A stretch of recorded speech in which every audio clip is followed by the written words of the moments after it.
গল্প কবিতা পাঠে সকলকে স্বাগত জানিয়ে শুরু করছি আজকের গল্প চোর। লেখিকা মাধুরীলতা। ডিকেন্সের ডাক্তার ম্যানগোল্ড গল্পের আভাসে রচিত এই গল্পটি। সুখে থাকতে ভূতে কিলই। কলুর ছেলে, বাপদাদার মতো ঘানি ঠেলে খাবো তা না।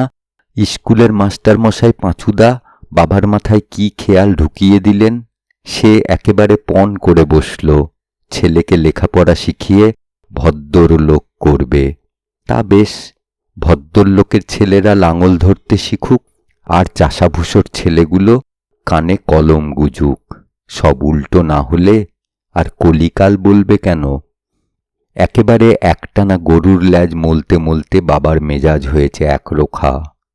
ভদ্রলোক হতে হবে যখন একবার তার মুখ দিয়ে বেরিয়েছে, তখন মেরে পিটে ভদ্র না করে আমাকে ছাড়বে না।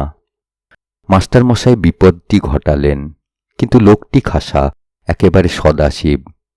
তাঁর হাতে আমাকে সঁপে দিয়ে বাবা ভাবলে ছেলের জন্যে আর ভাবতে হবে না। বিদ্যের সাগর লাফ দিয়ে ডিঙিয়ে ছেলেটা সংসারে একটা বিপরীত লঙ্কাকাণ্ড করে বসবে। যতক্ষণ বাড়ি থাকতুম, বাবা একদিকে গরুকে ঠেলা দিত, একদিকে আমাকে। বই হাতে করে চেঁচিয়ে পড়তে হতো। ঘানির ক্যাঁচক্যাঁচানির সঙ্গে সুর মিলিয়ে দুই গালে হাত দিয়ে কনুই দুটো দুই হাঁটুর উপর রেখে পিড়িতে বসে কপালে চোখ তুলে দুলতে দুলতে সুর করে চেঁচাতুম, কয়ে আকার ক কাক, দুই একে দুই, দু দুগুণে চার। গরুগুলো ভাবত ছোঁড়াটা আমাদের চেয়েও অধম। ঘানিও ঠেলে না, তেলও বের করে না, শুধু শুধু চেঁচিয়ে মরে। তার উপরে চোখে ঠুলির আরামটুকুও আমার ছিল না। বইয়ের পাতার দিকে এক দৃষ্টে তাকিয়ে থাকতে হতো। বহুতর কানমলার ভিতর দিয়ে যখন কথামালায় পৌঁছুলুম, বাবার থাকতে পারল না। শহর থেকে একসঙ্গে একজোড়া জুতো আর একটা ছাতা কিনে আমাকে ভদ্দর আনার পয়লা ধাপে চড়িয়ে দিল। সেই থেকে আমার বইয়ের বোঝা যত বাড়তে লাগলো, সঙ্গে সঙ্গে বাবু আনার আসবাবও বাবা জোগাতে লাগল। 10 বছর বয়সে একটি 4 বছরের মেয়ের সঙ্গে আমার বিয়ে হলো। মা ছিল না, দেখবার কেউ নেই বলে বাবা অনেক দিন বউ ঘরে আনেনি। আমাকে মাঝে মাঝে শ্বশুরবাড়ি পাঠাতো বটে, কিন্তু সেখানে স্ত্রীর ঠাকুমার সঙ্গেই আমার আসর জমত। সুতরাং স্ত্রী যে কি রত্ন তখন পর্যন্ত মালুম করিনি। যে বছর ছাত্রবৃত্তি দেব, একদিন হাটবারে বৃষ্টিতে ভিজতে ভিজতে হাট থেকে ফিরে এসেই বাবার খুব চেপে জ্বর এলো। রাত্রে আমাকে বললে, ওরে ন্যাপলা, বৌমাকে আনতে পাঠা, তাকে অনেক দিন আনা হয়নি। বউ এলো, কিন্তু তার সেবা বাবা বেশি দিন ভোগ করল না। ভাদ্র মাসের দিন 7 থাকতেই সংসার থেকে বিদায় নিল। দিন কতক এমন হলো বাড়িতে ঢুকতেই প্রাণ হাঁপিয়ে উঠত। দাওয়ার উপর সেইটার পারেখানি, দেওয়ালের গায়ে পেরেকে ঝোলানো ছেঁড়া ছাতা, দরজার পাশে হুঁকোটি, সব ঠিক আছে, কেবল নেই আমার বাবা। ছেলেবেলা থেকে মাকে পাইনি। বাবার কোলেই মায়ের কোল পাতা ছিল। একটি দিনের তরেও মনে পড়ে না যে বাবা কখনো গায়ে হাত তুলেছে। ঘানি তো ছেড়েইছি, তারপরে আবার বই ছেড়ে এবার বউ নিয়ে পড়লুম। পরিবারটি আমার নেহাত নিন্দের ছিল না, কিন্তু কি বলবো, দেহে তার রাগটা বড় বেশি। 13 বছর তার সঙ্গে ঘর করেছি, তবু বেঁচে আছি। মানুষের প্রাণ এতই কঠিন। সে যখন রাগত, পোষা কুকুরটার ল্যাজটা তার পেটের সঙ্গে সমান হয়ে যেত। আমার ল্যাজ নেই, কিন্তু সমস্ত দেহটাকেই ওই ল্যাজের মতো গুটিয়ে ফেলবার ইচ্ছে হতো। মেয়েটাকে যখন জন্ম দিলে ভাবলুম এইবারে রাগের ঝাঁজ কিছু মরবে। উল্টো হলো। আগে একজনের উপর রাগ ফলাতো, এখন আর একটাকে পেলে। ফুলি 4 বছরেরটি হলে তাকে এমনই বেদম মার আরম্ভ করল যে সে আমি দেখতে না পেয়ে বাইরে বেরিয়ে পড়তুম। বললে বিশ্বাস করবে না, অসহ্য হয়ে দুই একবার তাকে মেরেওছি, কিন্তু সে মার শেষকালে গিয়ে পড়ত আমার ফুলুর পিঠেই। তাতে তার দুঃখের হিসেব বেড়েই চলত। কিন্তু আমার ফুলুরানীর কি সহ্যগুণী ছিল। তার একটি মাথা ভোমরার মতো কালো কুচকুচে কোঁকড়া কোঁকড়া চুল ছিল। সে চুল মুঠো করে ধরে তার মা যখন দেওয়ালে মাথা ঠুকে দিত, ওগো তখন যে আমি উন্মাদ হয়ে যাইনি, সেইটাই আমার জীবনের সবচেয়ে আশ্চর্য। বলিনি তার কি সহ্যগুণী ছিল। চোখ দিয়ে দরদর করে জল পড়ছে, আর আমার গলা জড়িয়ে ধরে বলছে, বাবা তুই ভয় পাস নে বাবা, আমার কিছু লাগেনি। আমি তো লাগে বলে কাঁদি নে, মা আর মারবে না, ছেড়ে দেবে বলে কাঁদি। সেই একরত্তি দুধের মেয়ে, তার সেসব কথা মনে হলে বুক ফেটে যায়। আবার এদিকে ফুলুর মা তাকে যত্ন করতে কসুর করত না।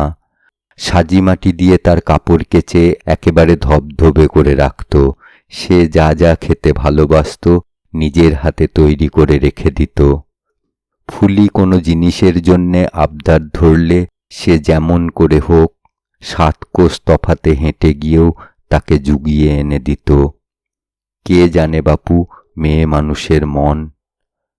যার জন্যে কোনো কষ্টকে কষ্ট বলে গায়ে মাখত না, বুঝি না তাকে আবার কোন প্রাণে ধরে ধরে ঠ্যাঙাত। এই সময় ফুলির রোজ ঘুষঘুষে জ্বর আসতে লাগল। বোধ করি কোনো রকম ঠান্ডা লেগেছিল। সেই জ্বরে একেবারে মাকে ত্যাগ করল। মার কাছে শোবে না, মার হাতে ওষুধ খাবে না। আমি ঘরে না থাকলে এক ফোঁটা জলও মার হাত থেকে নেবে না। সেদিন ফুলির জ্বরটা বেড়েছিল। পিদিম জেলে দিয়ে বউ পথ্যি তৈরি করতে গেল। আমি ফুলুকে গল্প বলে ভোলাবার চেষ্টা করছিলুম। খানিকক্ষণ চুপটি করে থেকে আমাকে ডাকল, বাবা। কেন রে, আমার নাম ফুলরানী হলো কেন সেই গল্প বলো। বলছি, আমার উঠানে তো ঠাকুরদা অনেক ফুল গাছ লাগিয়েছিল। তুই যখন হলি সব গাছে তখন ফুল ধরেছিল। একদিন তোর মা একখানা কাঁথা পেরে সেখানে তোকে শুইয়ে রেখে কি করতে ঘরে গেল। আমি চেয়ে চেয়ে দেখি যত ফুল ফুটেছে সবচেয়ে আমার ছোট ফুটফুটে মেয়েটি সেরা। তাই তোর নাম দিলুম ফুলরানী। দেখো বাবা, আজও ঠিক তেমনই ফুল ফুটেছে। চিরদিনের মতো ফুলুর কথা বন্ধ হলো। আমার কাঁধে তার মাথাটি লুটিয়ে পড়ল। কতক্ষণ এমনি করে তাকে নিয়ে বসে রইলুম জানি না। কোন সময় তাকে বিছানায় শুইয়ে রান্নাঘরে ছুটে গিয়ে চেঁচিয়ে উঠলুম, ওরে শয়তানি, আর আমার ফুলরানীর চুলের মুঠি তুই ধরতে পারবি নে রে। সে তোর কাছ থেকে পালিয়ে গেছে। কথাটা কিছু কড়া হলো। তখন কি আমার জ্ঞান ছিল? কিন্তু সেদিন থেকে তার মুখে আর রা ছিল না। যখন তার মাথায় রাগ চাপত সে 2 হাতে নিজেকে ধরে ঝাঁকানি দিত। তাতেও ঠান্ডা না হলে কবাটে মাথা কুটে রক্তপাত করে ছাড়ত। এই রকম কোনো মতে দিন কাটতে লাগল। একদিন আমরা দুজনে পথের ধারে ভাঙা বেড়াটা সারছি। দেখি একটি ছোট মেয়ের চুল ধরে টানতে টানতে এক মাগী রাস্তা দিয়ে হনহন করে গালাগাল দিতে দিতে চলেছে। আর মেয়েটা, ও মা, আর মারিস না রে মা, আর মারিস না রে বলে ফুকরে ফুকরে কাঁদছে। আর থেকে থেকে প্রায় মার হাঁটু জড়িয়ে জড়িয়ে ধরছে। আমার স্ত্রী সেই শুনে পাগলের মতো ছুটে চলে গেল। পরের দিন রায়েদের পুকুরে তার দেহ ভেসে উঠল। আমি শুধু বাকি রইলুম। আমি ঘরের জীব। ঘরটি আমার ভেঙে গিয়ে আমাকে ভাসিয়ে দিল। সারাদিন বাইরে বাইরে কাজ করি, কিন্তু কার জন্যে এত খাটছি। যখন চেতন হয় সমস্ত শরীর মন ভেঙে পড়ে। একদিন পাঁচু দাদা বললেন, দেখ ন্যাপলা, তোকে এত বলি তবুও তুই দ্বিতীয় সংসার করবি নে। এক কাজ কর, তোর ফুলির মতো একটি ছোট মেয়ে নিয়ে মানুষ কর। মনে করিস তোর ফুলি ফিরে এসেছে। এ তো মন্দ কথা নয়। মেয়ের খোঁজে ফিরতে লাগলুম। নিজের জাতের মধ্যে কাউকে পেলুম না যে মেয়ে বিলিয়ে দিতে চায়। শেষে অনেক খোঁজ করে একটি মেয়ে পেলুম। সে বোবা আর কালা, নইলে মেয়ে দেবে কেন? তার মাথা ভরা কালো কোঁকড়া চুল দেখেই আমি তাকে কোলে তুলে একেবারে বাড়ি নিয়ে এলুম। এরও নাম দিলুম ফুলু রানী। সে তো কেবল মানুষের মতো নয়, অবলা জন্তুর মতো আমার পোষ মানলে। যেখানে যায় সঙ্গে সঙ্গে ফিরত, এক মুহূর্ত আমাকে ছেড়ে থাকতে চাইত না। সে যখন আপনা আপনি আমার ঘরের কাজ বাগানের কাজ শিখে নিল, দিনের মধ্যে কখনো তার হাত কামাই যেত না। এ মেয়েকে তো কেউ বিয়ে করবে না। মনে করলুম ভালোই হলো, কোনোদিন কেঁদে আমার ঘর থেকে ওকে বিদায় করতে হবে না। কিন্তু পাঁচু দাদা আমার মনের মধ্যে বড় একটা ধোঁকা লাগিয়ে দিলে। সে বললে, মানুষের প্রাণ পাখি কখন আছে কখন নেই। তুই যদি খামোখা মারা যাস, তাহলে এ মেয়ের গতি হবে কি? সে তো ঠিক কথা। এই যে গদাই এত বড় জোয়ান, আমার চেয়ে 5 বছরের ছোট, 3 দিনের জ্বরে মারা পড়ল। কখন কি হয় বলা যায় কি? আমার অভাবে ওই বোবা কালা মেয়ের দিকে তো কেউ ফিরে তাকাবে না। তাকে বললাম, পাঁচু দাদা একটা পরামর্শ দাও। পাঁচু দাদা বললে, কলকাতায় বোবা কালাদের শেখাবার জন্যে ভালো স্কুল আছে। তুই ফুলিকে সেই স্কুলে ভর্তি করে দে। সেখানে ওকে লিখতে পড়তে শেখাবে আর এমন হাতের কাজ শিখিয়ে দেবে যে ও নিজের গুজরান নিজেই চালাতে পারবে। মন ঠিক করতে অনেক দিন লাগলো। কাছের ধনকে কিছুতেই কাছে রাখতে পারিনে, এমনই আমার কপালের লিখন। দীর্ঘ নিঃশ্বাস ছেড়ে বললেম, আচ্ছা, কলকাতাতেই পাঠিয়ে দেব। ও যদি আমার সেই ফুলি হতো তাহলে এতদিন তো ওকে শ্বশুরবাড়ি ঘর করতে যেতে হতো। আমাকে ছেড়ে যেতে হবে বলে মেয়েটা তো কদিন ধরে আমার সঙ্গে সঙ্গে কেঁদে কেঁদে ফিরতে লাগলো। বোবার কান্না, বড় দুঃখের কান্না। সে কিছুতেই সহ্য করতে পারা যায় না। কিন্তু সেও আমি সইলুম। একদিন পাঁচু দাদাকে সঙ্গে করে নিয়ে আমার ফুলুকে কলকাতার স্কুলে দিয়ে এলুম। চলে আসবার সময় সে আমার চাদর চেপে ধরে আমার মুখের দিকে চেয়ে রইল। তখন আমার চোখের জল আর কিছুতেই থামতে চায় না। পাঁচু দাদা যদি না থাকতো তাহলে তখনই মেয়েটাকে ফিরিয়ে আনতুম। আবার আমার ঘর খালি। কিন্তু এবারকার এ ফাঁকাটা সে ফাঁকের মতো নয়। এ ফাঁক আবার একদিন ভরে উঠবে। কিন্তু দিন তো কাটাতে হবে। ফুলুকে মনে করে তার জন্যে একটা শান বাঁধানো ঘর বানালুম। সেই ঘর সাজিয়ে তোলা আমার এক কাজ হলো। আমার স্ত্রী থাকতে আমার যেসব হাঁড়িকুড়ি বাসনকুসন ছিল, এতদিন তার কোনো আদর ছিল না। সেগুলি আমি মেজে ঘষে মেরামত করে তকতকে করে গুছিয়ে রেখে দিতে লাগলুম। আমার স্ত্রীর গয়না একটা হাঁড়ির মধ্যে ঘরের মেজের নিচে পোঁতা ছিল। সে আর একবার আমি খুঁড়ে তুলে নেড়ে চেড়ে গুনে গেথে ঝেড়ে পুছে মনে মনে ফুলিকে দান করলুম। ভালো দেখে রবি বর্মার ছবি কিনে দেওয়ালে টাঙিয়ে দিলুম। একটা মেদিনীপুরের মাদুর এনে তার তক্তপোষের উপর পাতলুম। মনে মনে ভয় ছিল, কি জানি কলকাতা থেকে ফিরে এলে মেয়ের যদি আমাদের ঘর দুয়ার পছন্দ না হয়। আমাদের পাড়ার জটাধর রায় এসে উঁকি মেরে বলে, কি নেপাল খুড়ো, ঘরে তোমার লাট সাহেবের নেমন্তন্ন আছে নাকি? আমি হেসে বলি, আজব কি ভাই, কলিকালে সবই উল্টো পাল্টা।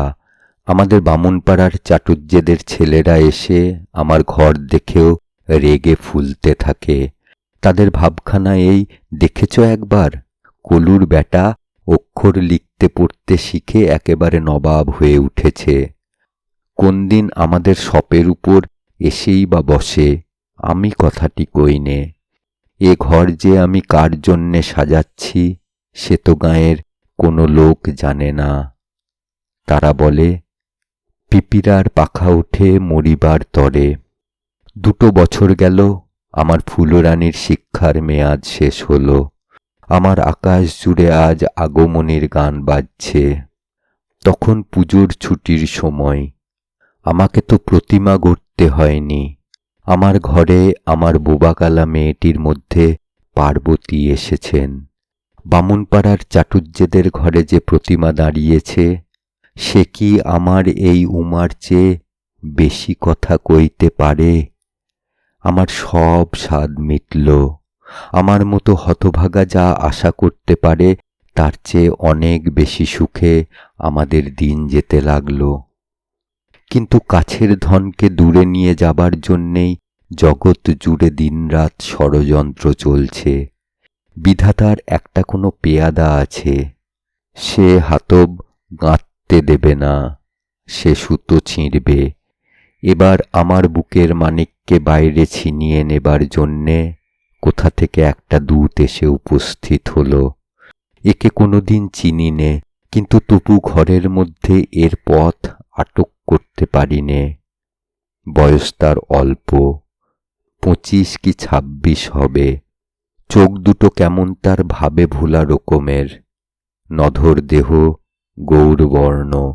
তখন পড়ন্ত বেলা, আমাদের বাড়ির সামনের রাস্তায় তাকে দেখলুম। কিন্তু কোথায় যে সে যাবে, কিছু যে তার দরকার আছে এমন বোধ হলো না। অথচ আমার ঘরের মধ্যেও আসে না কেন? একবার মনে হলো পথ হারিয়েছে, পথ জিজ্ঞাসা করবার জন্য কোনো মানুষ খুঁজছে বুঝি। কিন্তু পাশ দিয়ে গরুর গাড়ি নিয়ে গাড়োয়ান গেল, তাকে কিছুই জিজ্ঞাসা করলে না। আমি ঘর থেকে বেরিয়ে তার সামনে গিয়ে দাঁড়াতে সে চলতে আরম্ভ করলে, যেন সে পথিক মাত্র, এতক্ষণ যেন সে চলছিল। তাই দেখেই আমার সন্দেহ হলো লোকটার একটা কিছু মতলব আছে। তাকে ডাক দিলুম, ও মশাই। কথাটা সে কানেই নিল না। আরো গলা চড়িয়ে বললুম, শুনছেন মশাই? শোনারও কোনো লক্ষণ নেই। যাগ্গে, যে যেতে চায় তাকে যেতে দেওয়াই ভালো, ডাকাডাকি করে লাভ কি? কিন্তু তারপরে দেখা গেল যেতে মোটেই চায় না। আর ডাকাডাকি যে আমি করছি তা নয়, যে জায়গা থেকে ডাক আসছে ঠিক সে জায়গায় সাড়াও মিলছে। সব কথা ক্রমে বলছি। আমার ফুলুর মুখে কথা নেই, কিন্তু কোনোদিন হাসির অভাব ছিল না। তার চোখের কালো তারার মধ্যে পর্যন্ত হাসি। কদিন দেখছি সে হাসিও আজ বোবা হয়ে এসেছে। বিধাতা তো তাকে চুপ করিয়েই রেখেছেন, কিন্তু সকল দেহ যে তার কথা কইত সেও যেন আজকাল বন্ধ। তার শরীরে আর ঢেউ খেলছে না। যদি জিজ্ঞাসা করি, ফুলি তোর কি হয়েছে মা, অমনি একমুখ হাসি দিয়ে সে তার জবাব দেয়। কিন্তু সে হাসি যেন কেমন ফ্যাকাশে। আজ পর্যন্ত কখনো তাকে এক মুহূর্ত কাজ কামাই করতে দেখিনি। কিন্তু সেদিন সকালবেলা দেখি বাঁশতলায় চুপটি করে বসে খিড়কির পুকুরটার দিকে কেমন হয়ে চেয়েছিল। আমার মন খারাপ হয়ে গেল। ভাবলুম বোবা মন অন্ধকার, সেখানে সব জায়গায় আমাদের দৃষ্টি চলে না।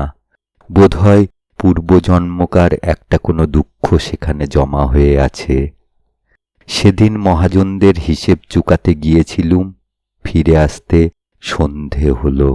বাড়ির সামনে আসতেই দেখি সেদিনকার সেই মানুষটা আমারই বাড়ি থেকে বেরিয়ে ঠিক আমার সামনে এসে পড়ল। তাই বটে, চোর না হয়ে তো যায় না। হাত চেপে ধরলুম। দেখি আঙুলে তার আংটি। এই আংটিই তো আমি ফুলুকে দিয়েছিলুম। আংটি তুমি কোথায় পেলে? কোনো জবাবই করে না। ভারী রাগ হলো। তাকে হিড়হিড় করে ঘরের মধ্যে টেনে এনে আমার চাদর দিয়ে কষে তাকে কোঁটার সঙ্গে বাঁধলুম। লোকটা তবু একটা কথা বললে না। তার ভাবখানা এই, আমাকে বাঁধাটা অনাবশ্যক, না বাঁধলেও নড়ব না। ভাবলুম থানা থেকে চৌকিদার নিয়ে আসি, কথা বলাবার ফন্দি তারা জানে। এমন সময় ঘরে ফুলু এসে পড়ল। লোকটাকে দেখে তার মুখ সাদা হয়ে গেল। হবেই তো, ওরই হাত থেকে তো আংটি ছিনিয়ে নিয়েছে। আমি জিজ্ঞাসা করলুম, ফুলু, এ তো তোমারই আংটি। সে ঘাড় নেড়ে জানালে হ্যাঁ। আমি বললুম, ভয় করো না, একে আমি এখনই পুলিশে দিচ্ছি, আর উৎপাত করবে না। দেখি ফুলুর চোখ দিয়ে টসটস করে জল পড়তে লাগলো। যত বলি কাঁদিস না মা, ততই তার কান্না বেড়ে যায়। আমার এ কাহিনী আর কি বলবো? এইটুকু বললেই সবাই বুঝতে পারবে যেখানে এ গল্প শেষ হলো সেখানে ফুলির কান্না ফুরিয়ে হাসি দেখা গেল। কিন্তু সে হাসির রং বেলফুলের মতো ফুটফুটে নয়, রক্তকরবীর মতো লজ্জায় টুকটুকে।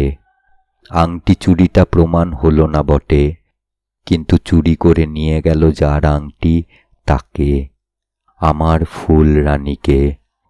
কেমন করে জানব বোবাকালাদের স্কুলে পুরুষদের বিভাগে এই ছেলেটা পড়ত? সেইখানে দূরের থেকে বোবাই বোবাই চোখে চোখে দেখা এবং শোনা দুই। নিঃশব্দে সব কথাবার্তা হয়ে গেছে, অন্তর্যামী ছাড়া কেউ শোনেনি। আমি জিজ্ঞাসা করলুম, জাত কি? জাতে মেলে না। পণ্ডিতের কাছে গেলাম, সে বলে বিয়ে তো চলবে না। ফুলুকে এসে বললুম, ও ফুলু, জাতে বাঁধে যে।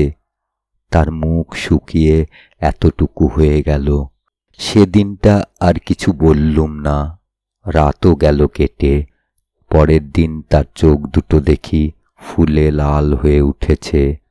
তখন তার চোখ দুটি থেকে বিধান পেলেম, যারা বোবাকালা তারা সবাই এক জাতের।